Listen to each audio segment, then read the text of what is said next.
สวัสดีครับสวัสดีทุกท่านอีกครั้งนะครับกลับมาต่อเนื่องนะครับสำหรับงานเสวนาลำดับต่อไปนะครับเป็นงานเสวนาที่9แล้วครับของงานวันนี้ครับซึ่งตลอดการเสวนานะครับทุกท่านสามารถส่งคำถามถึงผู้เสวนาได้ครับง่ายๆครับเพียงแค่สแกน QR code นะครับที่ขึ้นอยู่บนหน้าจอในขณะนี้ครับแล้วกดส่งเท่านี้เองครับและลำดับต่อไปนะครับจะเป็นการเสวนาถึงเรื่องผลกระทบของธุรกิจภาคการธนาคารครับถึงจากแรงกดดันนะครับของเทคโนโลยีนะครับรวมไปถึงอนาคตของธุรกิจแบงกิ้งที่กำลังจะเปลี่ยนแปลงไปครับ Welcome you all back again to the very last two sessions of our Bangkok FinTech Fair 2018. So the last session was about the KYC, e-identity. Now we are moving to another electronic digital banking. So the next session will be about reshaping future banking, how to be a truly digital bank. We get a great honor from the Senior Director of Financial Institutions Strategy Department of the Bank of Thailand. Ladies and gentlemen, please give a warm welcome to Dr. Daranee Saeju.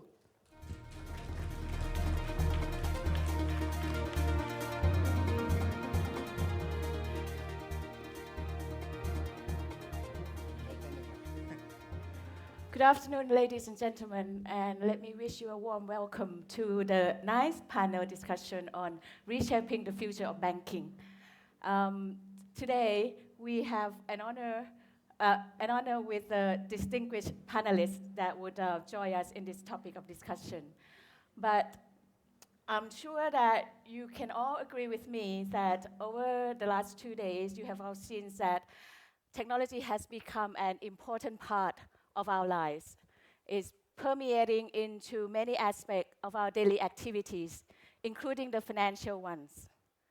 And with all this advancement in financial technologies, we do expect more as a customers. We expect cheaper, faster, and more convenient financial services, which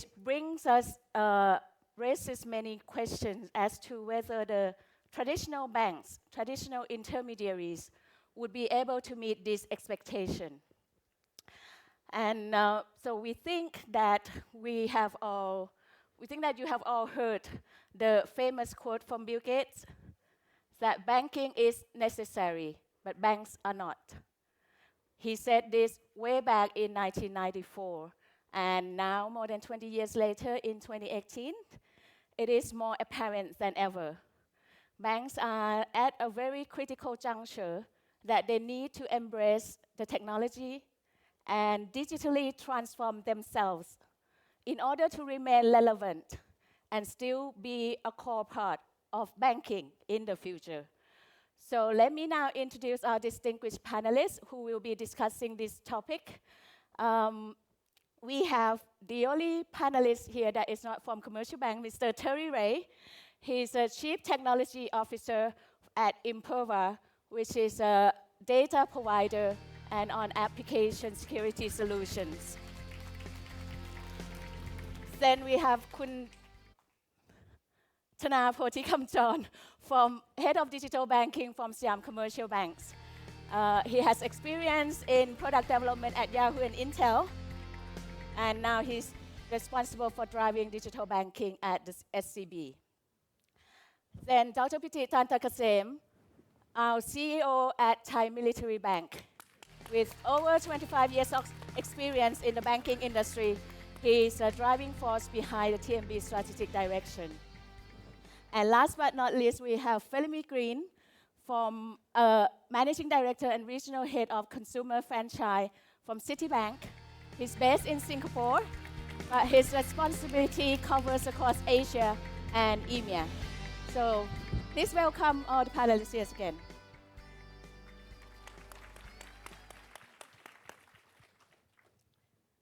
So thank you very much for joining us on the stage. And I'd like to begin this discussion with the expert from our banking sector first.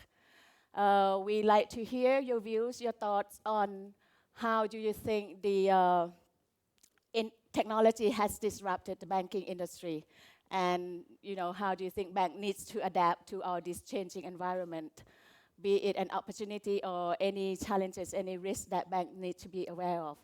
If I may start with Kun Piti first, please. Sure. Thank you, Club. I think first, I think this is a very difficult question on this topic, how to be a truly digital bank. In fact, I don't really know, and I'm not sure why BOT invite me to talk about this today. You're the expert. So I would like to have everyone look at this simple chart and think along with me. Maybe we look back at the telecommunication industry and pose very same question that what is a truly digital telecommunication? So maybe we should start from what is communication, what is digital communication, and what is a truly digital communication. Right? We don't have to go back that far that when we still use smoke to communicate things, but maybe we look back only 140 years when Alexander Graham Bell created the first phone. But many of us now use iPhone 10, right? It's the celebration of 10 years of iPhone. Look at how iPhone disrupt telecommunication industry. I think the objective of telecommunication never changed. You would like to exchange information. The first form of information is the enemy is coming, so you let out the smoke. And then it becomes just the text and then voice. And today we exchange photos, clipped, emotion through emoticon. But it's still the same thing. You would like to share something, to exchange something. But digital become like steroid on communication. It helps speed up that change. But the most important thing is the impact. The impact. Right? Thai people may still remember that we used to have less than 1 million fixed line. And today we have more than 100 million on the mobile phone subscribers. Right? Many of us have more than one number to put on iPad, to put on the phone. Right?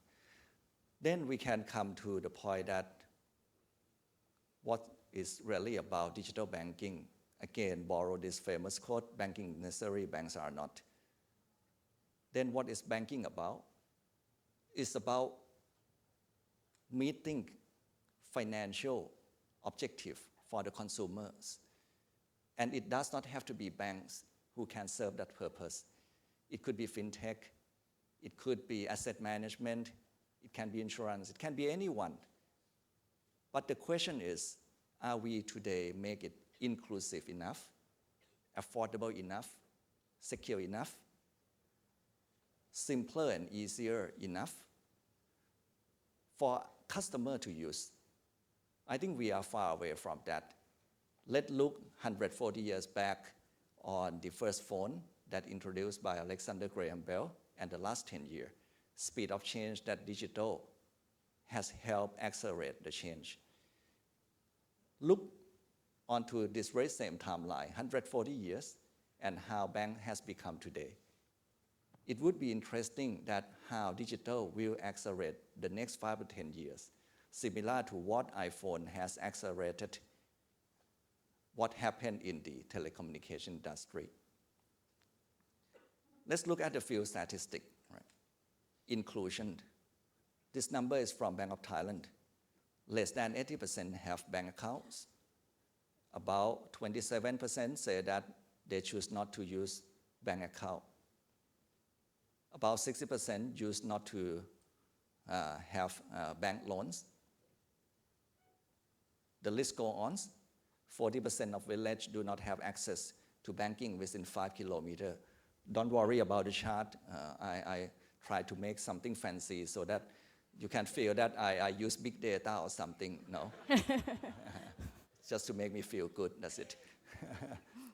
And the list continues on, right? Less than 10% of Thai people have access to mutual funds, bank insurance. The list continues on. This is only for inclusion. And how about affordability? You pay 20 baht to transfer 1,000 baht. It's 2%. is it too expensive? Now we have prompt pay, it's become very cheap or cost nothing, right? So banks can do more, inclusive affordability. How about secure? We still worry about ATM getting skimmed, your credit card being stolen, and you have to lose a lot of money. Right? So I think that we are so far away from becoming a truly digital bank if we use that measure, that 4 things I talk about. So the question is how we together make this happen. Maybe I pause here a bit so that, yeah. Very thought-provoking, Kun Piti, whether we are anywhere close to the truly digital bank. Kun Piti has touched on one of the 3 important keywords that the governor has spoken in his opening speech yesterday, inclusivity. And it is indeed a great time, a great opportunity for technology to be able to advance financial inclusion and the quality of financial inclusion in that sense. So if I may move on to Kun Tana, how do you see this technology, how do you see banks adapting to all this technology? What would be the key important factors that banks need to transform themselves so that they can serve the economy better? All right, thank you, Kun Daranee. So they also got me to bring slides. So with slides, if I may, stand up a bit, stretch up my leg a bit. So you asked us what technology is shaping the future of banking a bit. If I go, it's just the same few, right? We have mobile, it's reaching out to people in different ways, connectivity with social, extensibility with cloud and big data and all that. I think there's all these technologies that is pushing and shaping the future of banking. I think what I want to talk about today is not so much the technology, because technology is an enabler. I think the thing is really shaping the future of banking for me is the customer behaviors. So I think I want to change kind of, not the topic too much, but to be a digital bank, what type of customer behaviors, ever-changing customer behaviors that we as businesses have to serve. So I'm bringing the newest of the Thai customer behavior trend, right? I think the first one, I think people today aren't looking for financial value as so much to emotional value, right? They look for experiences. So in a sense, they kind of want to find that extraordinary value. So are we giving that to them, or are we just giving them straight up financial value? Secondly, you know what is disrupting mama? Haha, do you know? Who knows? So let's think about Uber Eats, Line Man. What is faster and even tastes better than mama? Sales of instant noodles globally has declined 20 to 30% in the last 2 years because people like instant gratification. I pull up my app, I order something better than instant noodles, I click and I get it in 10 minutes. And that is what people are so used to today. Consumers want something, they want that service within a click of a button. And do we serve our customers in a way that we serve them in that instant all the time? Because that seems to be the expectation. Next, I'll put it nicely, artful exaggeration, but it'sความ over, it's living a bit of a lie. I mean, if you look at that Instagram picture, it says ท้องฟ้ากว้างใหญ่หัวใจฉันว่างเปล่า. So my heart is as empty as the sky. But in actuality, she's sitting at some ดาดฟ้า on a bucket with her sandals. So in a sense, everybody is posting parts of their life that is so beyond the truth. We only show each other what are the best parts of our life, or not even the actual parts of our life. You know, psychologists says people today have such high stress when they look at social media because they only see the best of everybody else and they feel left out. And that's kind of the sense in the way our customers are interacting with each other going forward. A bit even more, we have been, I would say, have an attention deficit syndrome. All of us. We have email, SMS, Line messages, Facebook, Twitter. We're checking everything all the time that our attention is so short in what we like to read, what we like to consume. If you can look at, I put a bunch of work point clips up. Today we look at clips that are 10 seconds, 5 seconds. Any of us in here who are doing marketing, now we're forced to do marketing in 5 seconds. We can't even get the disclaimer out in 5 seconds, but you have to do, things are so short because consumers' attention span is so small. Finally, even more, only in Thailand, this one. E-commerce through Facebook Live. only in Thailand นะ but only in Thailand จริงๆ at scale so even Lazada is like oh what the hell I need to do this too but what we need personalization we need it to be interactive where else can we get someone to be changing their clothes all the time we can tell them turn left turn right try that clothes on I want to try that see that and then I order through a chat only in Thailand that we need that type of personalization very unique to us if anybody can guess what phenomenon today answers all these behaviors very well I'll give you 10 bonus points แอบมองเธออยู่นะจ๊ะนะ in what way and I'm not getting the digital yet BNK has been able to serve customers all different likes in different ways they have like 40, 50 of these girls in personalization in different ways, customize content, give customers in a different experience. So it's all these new ways of getting to different customer behaviors. I think at the core of what I'm saying is customer behavior changes all the time. To be a digital bank in a sense is just leveraging that technology that we can serve and fill in the customer needs that's always changing. So in a sense, I put it to two things that I believe enables us to be a truly digital bank that shapes the future of banking. First off is to be fast. How do we achieve agility? If customers are changing all the time, what type of operating model do we put together so we can execute things fast? Today at SCB, we try to release something every 2 weeks. It's really tough on us, but yes, we say 2 weeks. If you look at our app, we're releasing something new 2 weeks. Much or little, we still need to be able to pull things out 2 weeks. We need to move with speed. Secondly, I call it scale. Right? How do we also have quick speed, quick scale? In a sense, I put up a bunch of FinTech because a lot of FinTech wants to connect to bank. New buzzword seems to be fintegration. But how do we achieve in an operating model a way that we can connect to partners quickly, both on a business side that we have moved quickly, we're able to close deals quickly, and also on a technology side with technology like APIs that allows us to connect quickly. Because I think these two things are a very key enabler in the terms of how do we able to answer ever-changing customer demands. So I think that's kind of what I want to open up with in terms of looking at how we shape the future of banking. Thank you. I think show of hands here if anyone think that Tana spot on the consumer behaviors. I think I'm guilty of all those counts. Instant gratification, over exaggeration, what else? Attention deficit disorder. Anyway, so you remind me of another famous quote, Steve Jobs, that he said that you have got to start with customer experience and work backwards to the technology. You don't do it the other way around because otherwise you technology first and then you have to figure out where you're going to sell it. So in that case, disrupt on, as Tana was saying. So if I may move on to Mr. Felimy and how the Citibank has transformed or is still transforming digitally. And if you could share your experience in that sense. Thank you, Daranee.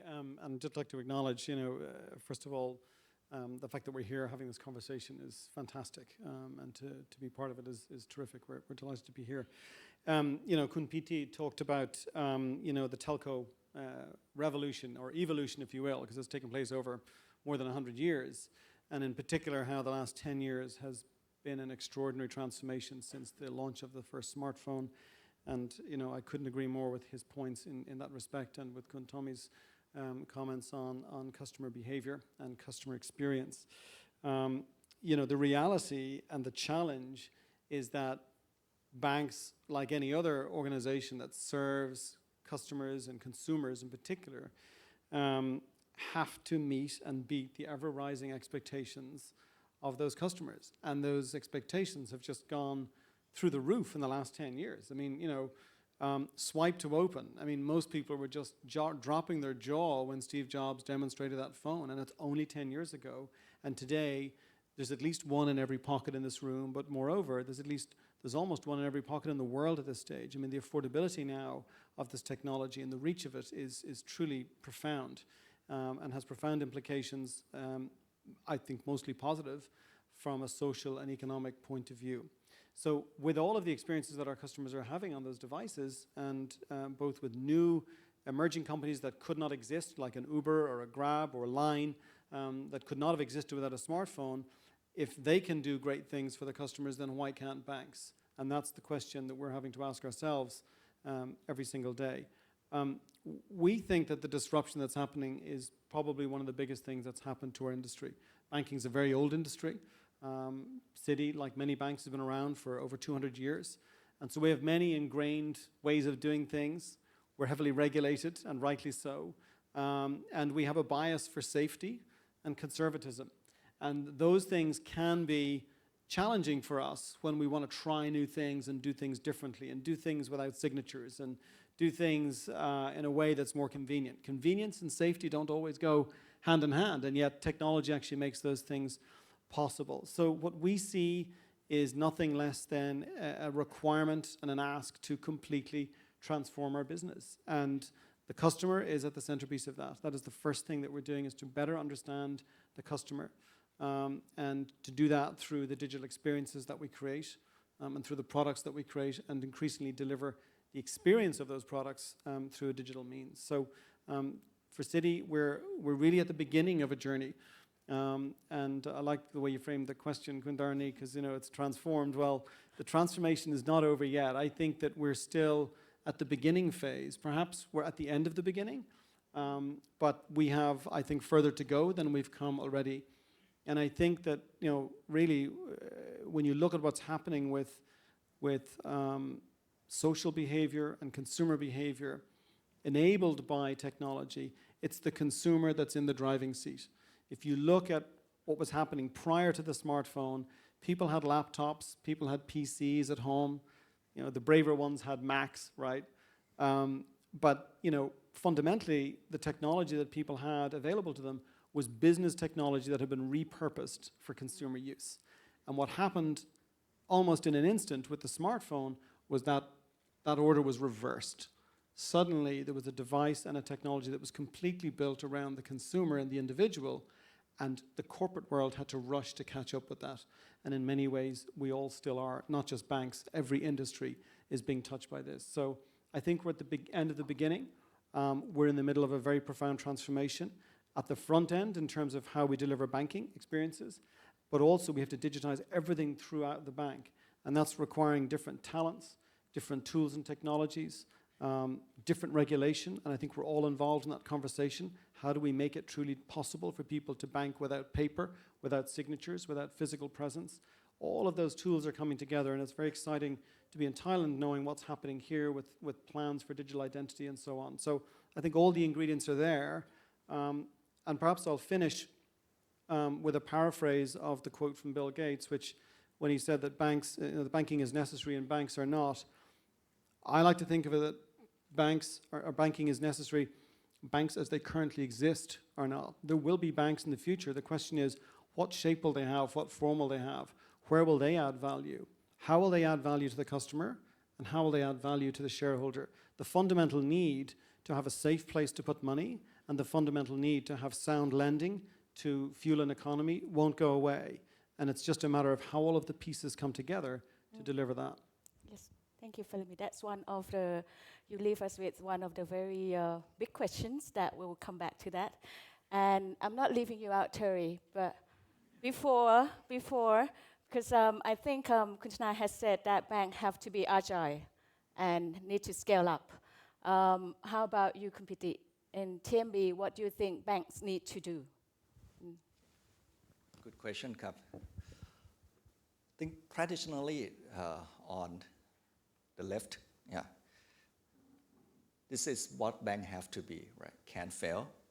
If we lend to a customer and it become NPL in a month, I'm sure that we'll be invited by central bank to come and explain. So fail fast is not in the bank DNA for sure. But in tech company, it need to be allowed that you have to fail fast and learn. Otherwise, it would be very expensive if you continue on with something that wouldn't work. Right? In bank, everything have to be sequential. I think Tana would say, tell me about it. Right? Have to go through the product development process, starting from with compliance, legal, and then go to the accounting, lawyers again. And then they would allow you to go to present to the executive committee And then they would allow you to go to the board, get it endorsed, and now you can go to central bank to get it approved. It does seem long, huh? Yeah, it's very sequential. Where tech company just do it. Yeah, so agile, yeah, hierarchical. Those who come from bank, please help me count in your organization how many layers you have. Maybe start from teller to CEO. Yeah, you have like พนักงานชั้นต้น right ชั้นกลาง and then you can start having that kind of VP to begin with AVPS, AVPS. The list continues on. For text, I look at the slide from Money 2020. It's a title from Google guys. The title is Next Billion Users. Very interesting. It's clear what this company want to achieve. And I'm sure that they were very much empowered. So their organizations, the flat people are empowered. It's very clear objective what they want from that job. But here we want something with VP. Don't know what that guy is really doing. All right. Yeah. Sorry for that. And we are rewarded by having specialized skills. If you are a credit director, your expertise is on underwriting credit. But today we need multiple skills in order to achieve something with this scale. One thing that we have is trust and customer base. That is something that FinTech still do not have. But it is eroding. We have to act fast. We have to move more toward digital. But I don't think that moving toward digital meaning that we leave the big part organization and then you start to have small spin-off here and there, and which that those small spin-off would come back and help rescue the old dinosaur. No, the old dinosaur has to change. You can get support from that spin-off, but you cannot reach that partnership with FinTech here and there or that subsidiary here and there will come back and help the big organization. It is the big organization you have to change. You have to change and you have to learn. And maybe you start from the low risk part. Of course, you don't want to turn your lending department into agility and allow them to fail fast. Of course not, right? You need to start off with something that you can immune the risk, protect the risk, and learn from there and leverage that to the other part, right? Again, banks alone cannot make this happen, and one bank alone cannot make it happen. We need first supportive regulations. Since today I'm at Bank Thailand, I will not talk much about this. It's too risky. Thank you. to touch too much about this topic. I will not get invited again. Second thing, the sharing infrastructure and ecosystem. This is very important. Bank cannot achieve something alone. Even the biggest bank in Thailand have market share of around 20%. Right? Bank have to join hands and make our ecosystem become very impactful. We need to start from sharing infrastructure. It's strange in the past we have, maybe it's only in Thailand like that, BKK and Mama and so on, right? But we have 5 ATM with different colors. We have 10 EDCs, right? And now we have 5 QRs. It's only in Thailand. Why we do not learn how to share infrastructure and ecosystem, right? We invest on redundancy. And how can we make banking affordable? If we do not build the infrastructure that everyone can benefit from that and make banks more affordable. This is very important.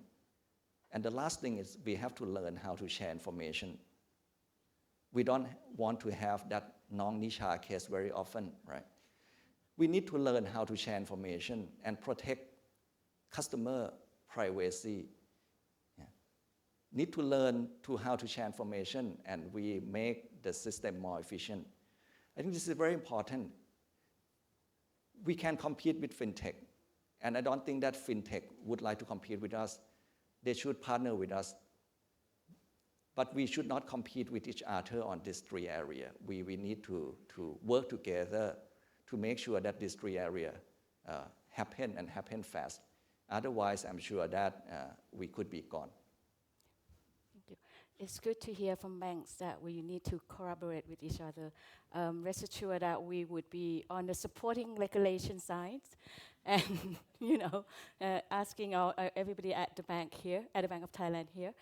And just before we go on, Terry, you have heard all the three banks is describing their sort of journey, the beginning of the journey. And you have worked extensively with the data security with all the banks into helping them to be better immune with all this along this journey. If you could share with us your experience in this area, please. Sure, thank you. I've replaced my credit card twice so far in the past 365 days. It's not because of digital banking, it's simply because of fraud and theft and all the other fun things that happen. I think as we start to look at some of the terminology we've seen here so far, agility, innovation, experiences, all of these things, it's interesting to me when we see a breach. And most banks to date have been breached at some point. But I think it's not when, it's really if something's going to happen. But I think the bigger factor is what happens when you do actually have an issue. And from my experience and from many of the customers, or many of my customers, i.e. banks, that I've talked to, most of them don't see a massive drop-off in terms of actual consumer experience. Now, yes, it can dampen your consumer experience if you have to deal with identity theft and this sort of thing, but replacing your credit card these days, replacing your credit card number, whether it's a physical card or not, frankly, isn't that difficult, and the banks kind of take care of it on the back end, so it's easy. So at the end of the day, unlike if I were shopping at a particular store in the US, Target or Walmart or whatnot, maybe I don't shop there anymore. It's hard to move away from a bank in many cases the way they're built today. As we move to a digital banking type world, it may be easier to switch from bank to bank. If I were switching from Uber to Lyft, I remove one app, I put in another app, and I'm off to the races. Now, banks today have a lot of things that tie you to the bank, which I think is good, meaning I want to have a relationship with my bank, my mortgage and loans and these sorts of things. And as we heard earlier, not everybody in Thailand has a loan necessarily, but as they do it, it keeps a bit of stickiness, if you will, regardless of the challenges that you have. And as we move forward into the next today, as well as the next 3 to 5 years, I think banks are going to have challenges that they haven't experienced before. And one of the big challenges, as we start to look at the map that you were showing earlier of all the partners that want to work within the bank ecosystem, and we talk about sharing information, I realize we're going to be careful about what we share, but those are all relationships that have to be created between a bank and a third party, and there has to be some form of trust between all those different organizations. And if I give you an example, there's a breach that happened the other day, in fact last month, of Capital One, and they had a trusted relationship with a business intelligence partner, but that business intelligence partner lost 50 terabytes of data. Just the other day, Walmart had a partnership with a jewelry store. That jewelry store lost 1.3 million people's records of their data. So these are relationships you have to be very careful with. And as we start to think about some of the technology that we move into, we have to look inside our own organizations as banks and financial institutions and say, do I have the expertise out there that actually can do all of these innovative, wonderful things that I want to do in digital banking? Does my staff actually have those expertise? How do they get those expertise? And if you just look at the data side of things, if you just look at what we're talking about when we think about storing and protecting your data, there aren't that many people that are data experts. I won't go into the numbers, but the reality is there are somewhere in the neighborhood of 20 times less security professionals that know anything about securing data than there are securing networks. That's a lot of what we're talking about here. We're talking about sharing data, the innovative experiences of being able to leverage all these other technologies that all have your data tied to them. So it's important that banks be able to recognize this visibility and have the visibility into who's touching your data, when they're touching it, and have a true trust relationship with all those partnerships that they're going to create to make those wonderful things happen. I think you touched on a very important words that we been discussing over the last 2 days, trust. It's very, it takes years to build, but probably just take one incident to destroy it. So I think we need to be very aware of this risk and get ourselves immunity against it. So if I may move on to the second set of questions, I invite questions from the floor if anybody has any. I thought the machine is faulty, but there's no questions. So, all right. If I may ask, for those for all the 3 banks that have been through this digital transformation journey, what have you found is the main challenges in your journey that you come across? Felimy, if you can.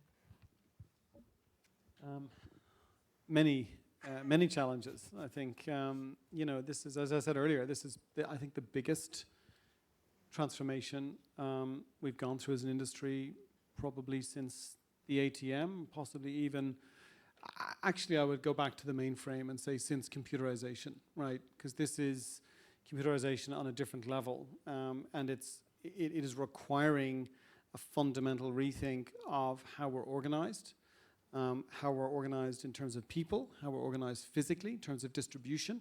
So the branch model is clearly in question, and most banks around the world, and we're no different, are reducing the number of branches and increasing the number of digital service points and touch points and experiences. So, I'll pick a few. Technology is a huge challenge. For years and years, banks have been big developers, in-house developers of technology.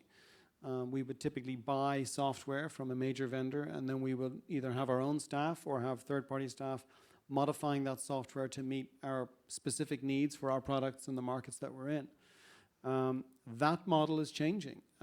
It's no longer a simple matter of big banks writing big software or buying big software from big companies.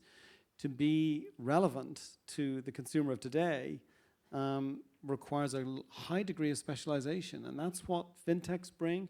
And that's what this disruption brings, which is a singular focus on specific things that consumers like, that they want, that they need. And so we're finding that we have to partner. And we have to be capable of partnering not just with giant technology companies, but with small startups. And that's a real challenge. It's a challenge for them, and it's a challenge for us. So one of the things that we've been doing is building APIs. And Kuntami talked about this in one of his slides, the need for APIs. At the end of the day, if you think about branch banking in the physical world, where banks had to have branches everywhere, in the digital world, we have to be in the places where our customers are spending time. And they're not going to spend 2-3 hours a day on their banking app. They're spending 2-3 hours a day online, we know that. They're watching soap operas, and they're shopping, and they're dating, and they're booking cabs, and they're looking up recipes and doing all those wonderful things. So we need to be in those places. And for us to be relevant in those places, we have to partner. We have to be open. We can't control everything. And that brings in a whole bunch of other challenges. I think, Piti, you talked about the need to fail. Failure is not a word that most bankers accept comfortably. It causes a great deal of discomfort, actually, when you mention the word failure in a room full of bankers. And yet that's what we have to learn how to do, because a lot of what's happening with this revolution has to do with trying things and then changing them a little bit, pivoting, testing and learning. The first iPhone was so different from the second iPhone, and so on. The notion of a minimum viable product, that you make it good enough that customers will want it, will use it, and it's good enough that it meets all of the key requirements, get it out there and get feedback from the customers. And take the risk that it might fail, but plan for that and don't have a catastrophic failure. So managed failure is a very, very important and a very important part of our new vocabulary and our new way of working. I could go on, but I don't want to hug the clock, so I'll pause there. There's a few. Thank you. Thank you. Kun Tana, please. Well, I'll put in 2 things. I just kind of washed my eyes that way, and I saw my CTO at the back of the room. But first thing is, what was really difficult, as I said, change is coming at such a fast pace. We have pretty much, in the past year, probably increased our capacity for technology delivery by at least 5-fold.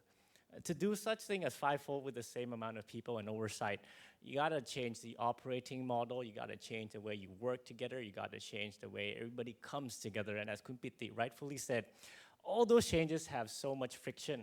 And one important thing we learn is not so much start small. If we start small everywhere, you can't get the kind of effect where everything runs together. We try to start big, make it very clear, and really push towards it and have this change happening. In a sense, we like to joke within our bank a bit when we look at the PMOs. We don't like things to be all green. We're never all green. We like to be always yellow and red, which means we're pushing ourselves to the limit. So we're barely above water. But in a sense, it's maintaining that amount of momentum all the time has been quite tough for the organization. Secondly, I think, yes, we need to deliver differently. But in the other end, the other hard part is actually that's internal. External, how do we get the change management and the customer education so the customer also adopts all these changes? We come up with all these new services. As Kun Piti said, all of us here, great work on prompt pay. They have 5 QRs in front and they could scan any of them. So do they even understand how to use the technology? It's not so much do it, deploy, and then hope for the best. It's how do we as a bank take on that responsibility to have a successful scale up and successful engagement from the customers and the society as a whole too. I think on those two ends was a challenge. Piti, you have anything to add, please? Yes, I think to become a truly digital bank, maybe from tech company and from banks, if we want to achieve the same goal, but challenge would be different. I think for FinTech, it could be about, will we have enough of resource? Will we be able to find another next angels to give us the money? Will we gain trust? We get enough of the momentum? But for the bank, it's totally different things. We have resources, we have customer, we have trust. The most challenging part for the bank is we do not have the right culture to make this happen. And this is something that money can buy.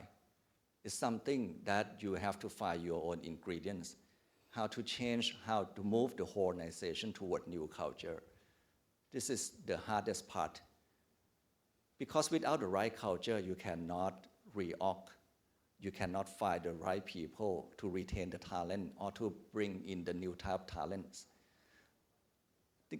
We need to start with culture. As I mentioned, the culture that banks have today is totally different from the culture that we need to be in the next 5 or 10 years. And I think it still remains a big challenge. And there is no shortcut to transforming the culture. There's no shortcut. But we have to bite the bullet, to take it through the hard way. There is no quick win. It is as if Kun Piti saw the questions. I have a question from the floor, which is actually touch on that thing, whether what do organizations need to do to be more agile? We said that, but you need to change the culture, you need to change the workplace. And I guess it's a journey, right? It's not going to be finishing anytime soon, so we need to take it all together. And there's one question here also. Give us 3 essential things we need to do if we really like to transform our organization to be more agile. I'll start with the first one, right? And it's so difficult, and I can't do it very well either, but empowerment. You want speed, you have to have teams able to make decisions and run quickly. If you're all throughout the layer of decisioning, fraud, security, risk, MCOM, XCOM, COM, this, COM, that, and then I don't think you're achieving that agility, but I think that's still something the current culture and DNA of banking is still trying to figure out how to really empower teams. And part of it's also having good people that you trust to empower, but I think I'll start with empowerment. Is it different in like Citibank or in any tech, more security company? Is it the culture is different than the Thai banks? Look, I think 2 great places to start, right? Culture it's huge, right? And I think empowerment is a very good place to start because banks generally, and I've worked in a number of banks actually around the world, and I think in my opening remarks I talked about the fact that banks are inherently safe and conservative and have lots of checks and balances and controls. And so this new way of working has to somehow take place within that. And that means that those controls and so on have to adapt a little bit. We can't throw them out the window. To your point, we can't just, let's try agile lending, just, it's like you can't have the captain of a plane try an agile landing and just see how it goes, right? Some things you have to have structure on and safety. But at the same time, there are ways to solve for the empowerment question. And in what we're learning as we embrace Agile as a methodology in terms of developing new experiences, and products is that we have to bring those control functions into those scrums. So they're part of the journey. We're not coming to them at the end of the journey with a big document saying, here, can you sign off on this? They're in the room from the beginning, wrestling with the same problems that everyone else is, so that it's co-owned. But I think the empowerment of the team is very important. And it requires that empowerment only comes from leadership clearly saying and demonstrating with the provision of resources that this is how we're going to, this is the new way of working. This is how we're going to build the next generation bank. And so agility is a big topic. I mean, and to my earlier remarks on just how big this is in terms of transformation, I don't think there's a function or a manager or even a person anywhere within Citi now that is not aware of this digital transformation and trying to figure out what their part is to play in it. It's really big, but I think we've more questions to answer than we've already answered. But I really like the empowerment and the culture. I think those are very important places to start. Look, I would add, when we start to think about the agile activity that we're thinking about here, it's easy for people to put controls around things. And obviously I talk a lot about security, but security, we have the saying that hackers are like water, they're going to take the path of least resistance. Well, the fact is as you start to become more agile and you empower more people, if security gets in the way, and I'm not saying security shouldn't get in the way sometimes, to your point, you have to have controls, but I think at the same time, security also has to recognize that you have to let people do what it is they're going to do. You have to let these relationships take place, and if there is a lack of trust, or maybe not a lack of trust, but a question mark around trust, sometimes you have to move forward in an agile environment without all the information. You might fail, hopefully you fell small, but the reality is your people can be like water too, and if you put too many controls in place, then they too will act like water and take the path of least resistance and go around your controls. That's what you want to be aware of, and that's what you want to be careful of when we think about this agile development. And I'll add, one last thing is, as the banking transformation occurs, we're seeing that they're driving, quite frankly, faster than what security is doing in many cases. So security is actually having a hard time from a technological perspective of keeping up with a lot of what mobile banking, mobile applications, and application development is occurring.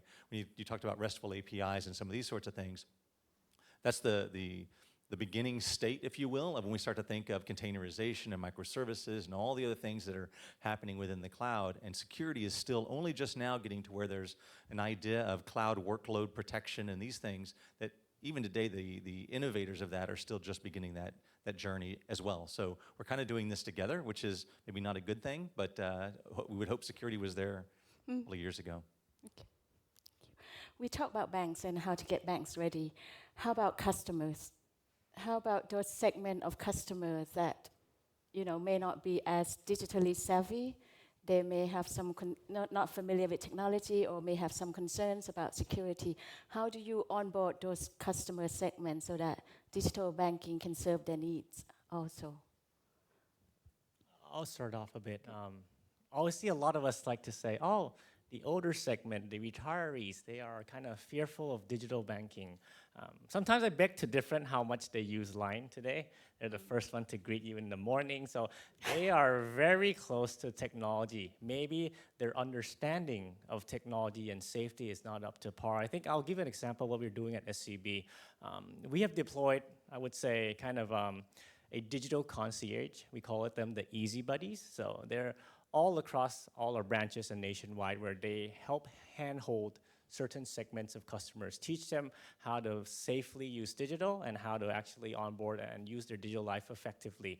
And that has been one of the most effective ways of actually handholding them. I'll give you another example.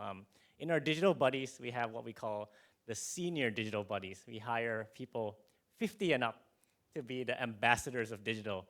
Their productivity is actually almost twice of those normal buddies. I think maybe because in the Thai culture, we feel like if an older person comes talk to you, you must talk to them. But anyways, in a sense, they're able to get really close to this segment of people. And I think with hand-holding and with good education, I think that is the natural end state. It's just how we accelerate and move that customer segment over. Very interesting strategies. Agree, Krab. I think banks still doing much worse job comparing to Line or Facebook, right? I think all the mobile banking user combined of all the banks in Thailand is still less than those who use Line and Facebook. And when we talk about the customer segment that could be neglected, we're talking about the poor and the old. Look at the poorest one. I'm sure that a lot of people in this room have Burmese mates. They use smartphone, right? And they know how to use smartphone. Talking about the old, my mom, she always denied to use ATM. Even I work with bank through my life, and they know it's not safe, I will not use ATM. But she has two smartphones, one Apple and one Android. And she knows how to use Line to say good morning Monday or whatever with her friend. Yeah, she is almost 80.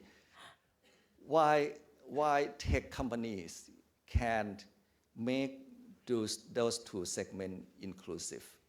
Yeah, make it affordable. Make it so simple and easy. Make them feel safe about using it, where banks cannot. That's why I think we have a lot of things still to do. And if we can achieve that, that will become a truly digital bank. And other people achieved it before. It's just us. Don't blame the poor or don't blame the old. Blame us, the banks, that we still cannot crack it.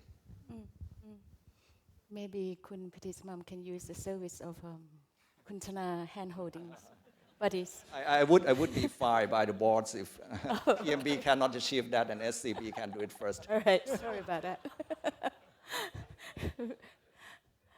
And so if I may go on to sort of a bigger questions, I'd like to ask our panelists to look forward, to imagine in the next 3 to 5 years. We're thinking about reshaping the future of banking. So what are your views? How do you see the banks in the financial industry in the next 5 years? Anybody can start, please. Looks like me again, I don't know. Okay, so I'll start off with the quote a lot of us were saying, with Bill Gates saying, banks may not be needed, but banking is needed. I'll put it in another way. If you look at banks, we're a lot of times we're a means to an end. The customer not so much wants to do the banking part. In a sense, the customer says, I want to eat my favorite food, I want to travel to my favorite tourist spot, right? I want to have a new home for my bigger family, and banking is just that means in between to achieve that. So in a sense, they really don't need that part. That part needs to just be served so that it gets to the end that they desire. So I think in 3 to 5 years, I think it sticks to that level where banks should be a bit more invisible. How do we understand our customers in a better way so we know what their end desire is, and we try to automate the financial transaction in between for them to help achieve that? I like to use Uber a lot as an example. A lot of us use Uber, I hope so, right? You never know the payment that happens behind it. You just pick the place you want to go, you get in the car, you get out, and you're done. And maybe you get an email and say, they charge your credit card 65 baht. In a sense, I think that should be all across in terms of banking. How do we better understand and serve our customers' end desire and be a little away from them? Maybe we're not going to be the most engaged channel, but in a sense, that's banking itself. How do we automate the financial services in between that allows our customers to live their life to the fullest? So in a sense, sometimes our KPIs are always engagement, engagement, engagement, but maybe it's a little different, as in more having them engaged to their favorite activity, and the financial part is just the automation behind it. Here, an applause. Agree. Yes, I don't know, please don't be shy with the applause. Yeah, customer must be put at the heart of innovation efforts, and so it's customer come first, I think, but in a whole big different picture. And Piti, please, in 5 years, how do you see banks? Hopefully not dinosaur. It's like it'll be extinct.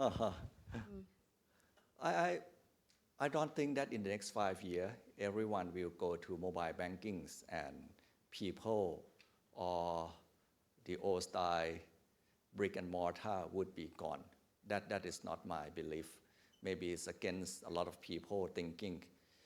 I think the more digital we become, people will want to meet more with people, because that is something that people would like to engage with people.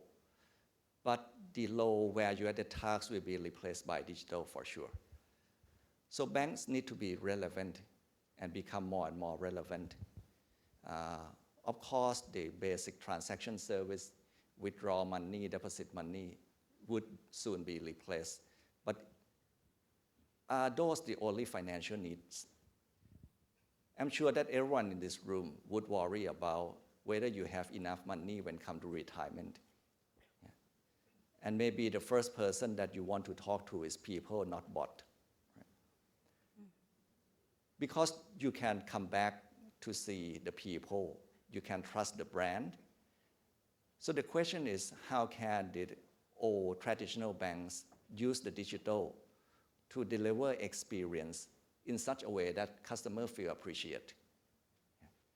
It would be the bridge between the old way of doing things and the new way of doing things. I do not believe that we can swing from one to the other end.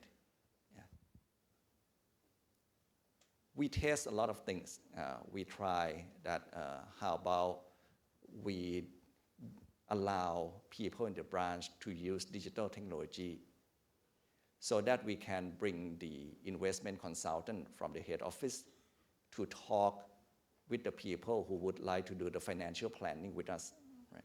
Because we know that even we have less than 430 branches, we cannot put all the experts on every branch. But customers still would like to come to the branch, meet the people, right? And maybe because they are in shopping mall and they would like to talk a bit about their retirement plan. So they can come to the branch but talk to the expert through the help of technology. I think that would be the role of the banks. And if we want to go extreme to become FinTech, I think we are getting into the game that we will never win because we are not FinTech, we are banks. But how can we use tech idea to move bank to another level, to become more relevant, to bridge between the old way of doing things and the new way of doing things in such a way that customers feel really appreciate and feel that we are more and more relevant again. So,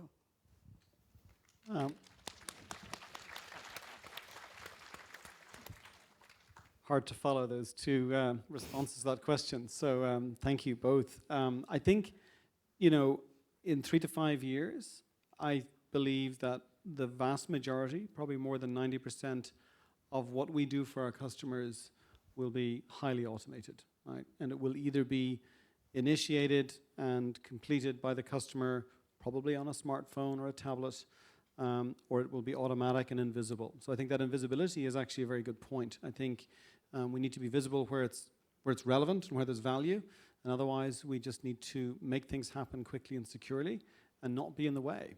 And I think we shouldn't be afraid of that. I think that's what customers want and expect, and I think we need to deliver that. What I do think we'll be doing differently in 5 years' time, one, I think the regulatory environment is moving with incredible speed. And we're seeing it now around the region, and actually in many ways, the Asia-Pacific region is really leading the world in terms of embracing things like digital identity, eKYC, and so on. And I think that drives a very important part of the agenda of inclusion. To make it easy for people to enter and participate in the financial system is so important from a socioeconomic perspective that that's a responsibility I think we all bear. So I think it will be much easier to begin a relationship with a bank in 5 years' time than it is today. That I'm convinced of, and I believe that the momentum is now there. I think the third thing I would say is we will be using data in ways that we're not using them today, and in ways that we need to, because whether our customers can tell us explicitly or not, they expect it. Just as they expect Uber or Lyft to predict where I'm going to when I open the app based on my travel pattern, right? If it's a weekday or a weekend or before work or after work. Equally, we have fantastic data, but we're not always using it to help ourselves and to help our customers. So we will be using data in a much more profound way to perhaps interrupt that invisibility with an important message about a fraud alert or an offer or something that they need to take action on. And I think we'll be using data, to one of the earlier comments, to really help derive value from the collective knowledge of all of our customers in terms of how they manage their finances and their investments for the better benefit of the overall community. It's very powerful when you see data about people like you. I'm inherently curious, and I'm sure many of you are too, when you read about something that says, well, people like you also do these things, or they've been successful pursuing these strategies. We all between us have that data, and we need to find meaningful ways of adding value to that data by sharing it with our customers in an appropriate way. So I think those are just a few things. Very exciting to hear that banks still have an important role to play. Do you agree with that, Terry? I use them. Okay. So yeah. When I think about 3 to 5 years in banking, yes, I totally agree. Banks will absolutely still be here. I'll still be using my bank. I'm not 50 yet, but I can tell you that I do enjoy my phone, and I use my banking on my phone. And I was enamored by it the first time I saw it, and I could do everything I wanted to on my phone. I think the 3 to 5 years from now, what we're going to see that's going to be different is obviously banks are going to be doing more and more to entice the customer, to benefit the customer, the consumer, as well as their B2B partners and everybody else. We've seen a massive drive in terms of banks and general financial institutions in general being able to identify and recognize that they in fact have sensitive data, where that sensitive data actually is. If you go back 5 years from now, I would tell you that most banks didn't know where they had their sensitive data, didn't know who touched it. They didn't have any access or any inclination of it.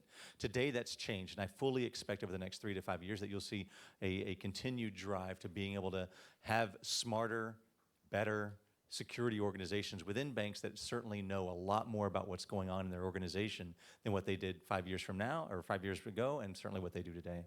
Thank you. A little bit scary to see that banks may know ourselves more than we know ourselves.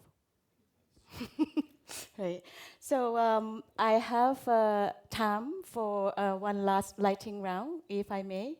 If I may ask all the panelists to give us short summary, or in one word or in one sentence, if you could, key success factor for becoming a truly digital bank.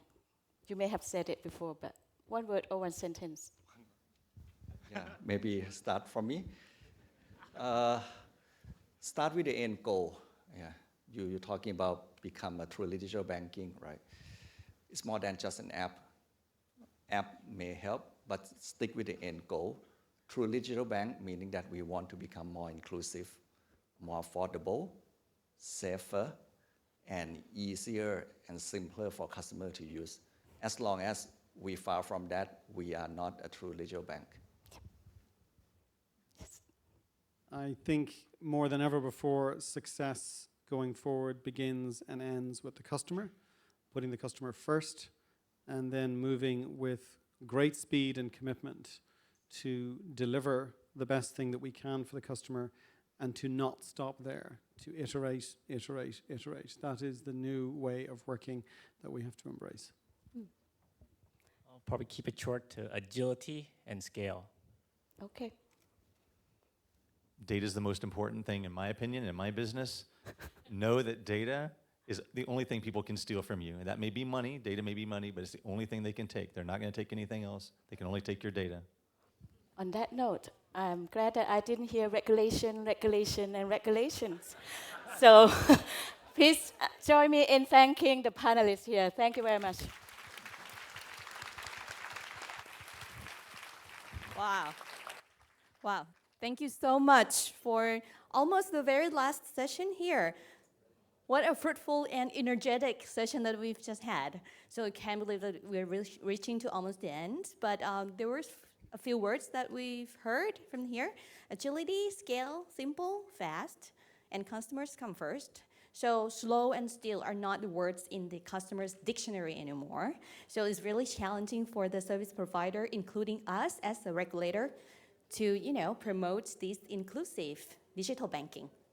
ครับขอบคุณนะครับท่านผู้เสวนาทุกท่านครับจบไปแล้วนะครับสำหรับงานเสวนาที่9นะครับของงานตลอด2วันนะครับรู้สึกไงบ้างครับทรงพลังมากเลยนะครับถึงทิศทางนะครับอนาคตของธุรกิจภาคการเงินนะครับแต่เรายังเหลือนะครับเซสชันในอีก1เซสชันครับ ซึ่งจะพูดถึงนะครับการที่มีอีโคซิสเต็มนะครับในการส่งเสริมอนาคตในยุคดิจิทัลไฟแนนซ์ครับซึ่งเซสชันนี้นะครับจะเป็นเซสชันในภาษาไทยครับค่ะแม้ว่าจะมาถึงในช่วงสุดท้ายแล้วนะคะก็คือเซสชันที่10นะคะแต่เซสชันที่10นี่ก็จะสรุปรวมทั้งหมด9เซสชันที่เราฟังกันมานะคะว่ามีมุมมองอย่างไรที่จะไปมีการนำเอาฟินเทคมาใช้นะคะในประเทศไทยของเราแล้วก็อีโคซิสเต็มที่เอื้อในการที่จะทำให้ฟินเทคเติบโตได้อย่างมั่นคงและยั่งยืนในไทยค่ะครับลำดับต่อไปนะครับขอเรียนเชิญทุกท่านพักเบรกนะครับสักครู่นะครับแล้วกลับมาพบกันอีกครั้งนะครับในเวลา 15:50 นาทีนะครับตรงนะครับผมแล้วพบกันครับ Let's take a short break and come back later in the last session. Thank you.